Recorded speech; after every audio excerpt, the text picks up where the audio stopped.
Good morning. It's my day 1 of running ulit kasi yung huling run ko nung 10 km run pa, um, quick fit check lang bago ako mag-start mag-run. So, yung short sleeve jacket ko is from Fuyogi in size medium.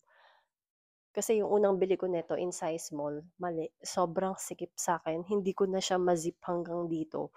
Dito pa lang ayaw na niya mag-zip pataas. So, bumili ulit ako in size medium and sakto na sa akin yung size.